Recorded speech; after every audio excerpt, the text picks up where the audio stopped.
Bonjour tout le monde, man la Rokhaya Sadji, bienvenue sur seen podcast Kër Kia. Alors tey ci podcast Kër Kia dama bëgg ñu waxtaanee colorisme. Lan mooy colorisme? Colorisme benn échelle hiérarchique la échelle boo xam ne maanaam dañu hiérarchiser les personnes, les individus. Colorisme mën nañ ne doomu racisme la. Pourquoi? Parce que colorisme mu ngi jógee ci racisme. Racisme moo ko indi. Tubaab bi ñu indee racisme après ñun ci suñu biir ñu def colorisme. Colorisme bi c'est entre noirs, entre africains, entre personnes de peau foncée. Et même en Asie am na colorisme parce que am na ay personnes yoo xam ne foofu ay peau yu foncé lañ am. Soo ñëwee fii suñu cas ñun au Sénégal c'est une chose tellement ancrée loo xam ne man pour man maladie laa ko jàppee lu tax parce que dès le bas âge le colorisme bi di commencer ñun ñëpp xam nañ ko dañuy jël bébé yi soog a juddu ñu naan leen da nga ñuul colorisme bi mooy ki nga xam ne day jël personne bi nga xam ne dafa ñuul foncé ak personne bi nga xam ne dafa ñuul mais dafa xees ñu koy woowee light skin ak ñu ne kooku moo gën a rafet wala moo gën ki ñuul ki maanaam dañuy suufee nit ki ñuul ki par rapport ak ki nga xam ne africain la demee dafa xees. Est-ce que vous avez vu loolu mu ngi am ci biir ñun suñu communauté ñun ñoo koy def lan moo tax ñun ñuy def loolu yenn man dama ko jàppee ñàkk fayda. Lan moo tax mu nekk ñàkk fayda parce que gëmuñu suñu bopp. Racisme bi moo ngi am ba léegi. Lu ma ci metti mooy on va se battre contre le racisme, on va se battre contre le colorisme. Li tax colorisme metti mooy tes propres frères, tes propres sœurs ñoo la koy def maanaam les noirs ci seen bopp ñoo la koy def les noirs ci seen bopp ñoom ñooy bañante à cause de la couleur de leur peau wala ñooy xasante ndax couleur de leur peau wala ñooy wàññiwante doyadilante ndax loolu. Maa ngi demoon sur Twitter l'autre jour ma gis une jeune maman elle va se reconnaître xam na ma gis une jeune maman qui dit que son bébé dañuy nit yi dañ naan lu tax mu ñuul ma ne ko mais comment da nga leen waroon wax lu bon da nga leen waroon wax seen bopp parce que ça ne se fait pas, c'est ton bébé et tu vas ça démarre tout. Après, les gens vont développer des complexes d'infériorité duñu gëm seen bopp. Man ñi xeesal duma leen xas parce que lu tax duma leen xas mooy ne li tax ñuy dindi seen der bu ñuul bi bëgg a xees c'est quelque chose de très profond. C'est quelque chose de très profond en nous. Loo xam ne nii lu metti la loo xam ne pour nit ki bu xësee ba gëmatul boppam rek pour affaire boobu ñëwaat pour gëm boppam bi ñëwaat ci moom day metti. Waruñu leen xas parce que boo leen di xas dañ leen di dolli laat beneen mettit dañ leen war a gëmloo ne tu es beau, tu es belle sans nga dépigmenté wu sans nga def xeesal. Ma xas bëgguma ko parce que dangay développer loo waat nit ki beneen complexe d'infériorité oo sonn na ci xas buñ koy xas parce que dafa ñuuloon kukk xam nga. Moi je veux juste que les gens se sentent bien dans leur peau.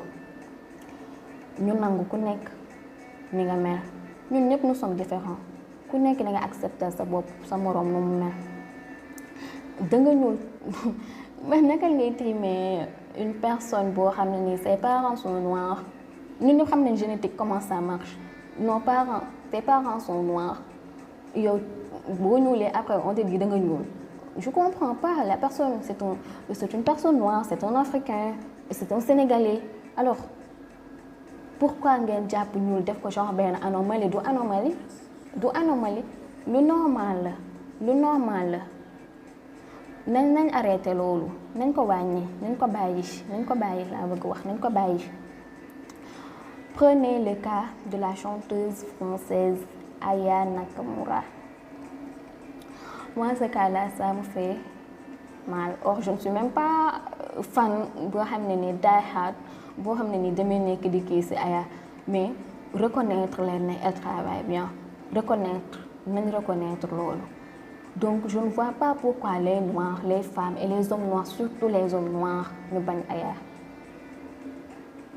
boo leen dégluwul musique am ok ça kenn mënu leen forcer pour ngeen déglu ko man je ne force personne déjà man am na ay son yoo xam ne peut-être xaw ma ko ci Aya am na yoo xam ne déglu naa leen am na yoo xam ne dégluwuma leen donc loolu c'est pas la question mais la question mooy lan moo tax ngeen di xas Aya ci apparence physique am.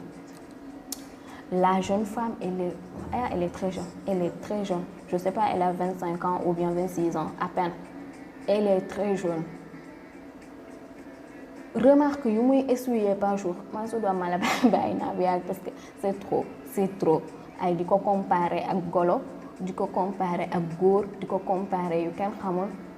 C'est une femme d'origine africaine c'est une noire ñun ñoo waroon njëkk di ko pousser vers le haut ñun ñoo waroon nekk nit yi koy xëcc di naan Aya demal ci kaw dañ ko waroon traiter comme une reine.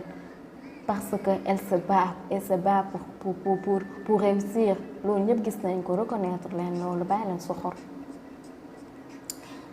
boo leen jëlee cas Sénégal moom les stars colorisme bi dafa feeñ nice dem nañ ba suñu dem nañ ba benn femme boo xam ne nii dafa ñuul comme man par exemple su commencé way tuuti way bi du dox noonu day dem xeesal après su ñëwee day marcher comme des petits pains nay xool kan moo nekk au top ci jigéen ñi nekkuma sax di xas mais day xool rek les faits sont là. Les femmes elles sont toutes talentueuses mais lan moo tax du ngeen xëcc ñu ñuul ñi di leen feeñal di leen fësal tant que xeesaluñ doo leen bëgg noonu tant que xeesaluñ doo leen bëgg. bàyyi leen loolu man je me dis que ñàkk fayda la parce que tout simplement yow soo gëm sa bopp kan moo lay gëm man Rokhaya Sadji si je ne crois pas en ma personne qui va le faire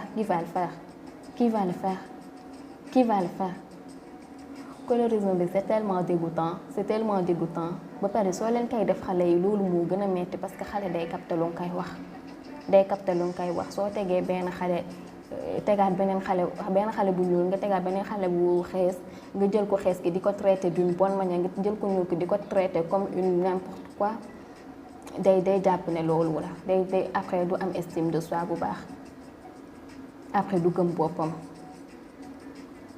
nit bu ñuul day gëm boppam comme ñëpp néew ma ñi xees baaxuñu de nous avons tous des talents nous sommes tous doués ci benn côté dama bëgg ñu xees ni nu ñu amee ay droits yu baax nu ñu leen tegee ci kaw ñu teg foofu tamit ñi nga xam ne duñu ñuul koko ñu lan moo ci nekk de wax leen ma rek lan moo ci nekk dara nekku ci kon lan moo tax ñun fii lan moo tax même en Amérique yan stade ñoo nekk ci kaw light skinned women yan star ñoo nekk ci kaw ay des femmes yoo xam ne dañuy xees xool na loolu ce n'est pas parce qu'elles sont plus talentueuses c'est vrai qu'elles sont talentueuses mais ñun ñi Normani jëlee Normani am sax buzz alors qu'elles chantent très bien elles dansent très bien ñan leen teg ci kaw ñu xees il faut nga xees les femmes ñu nga xam ne dañu am peau plus foncée amuñu buzz bàyyi leen loolu. Bon, c'est de ça que je voulais parler aujourd'hui. J'attends vos retours, vos impressions. Merci de partager aussi la vidéo. Bon week-end et portez-vous bien. wàññi colorisme bi nag ah. Allez, bisous, bye. C'était Rokhaya Sadji, c'est un podcast Kër Kia.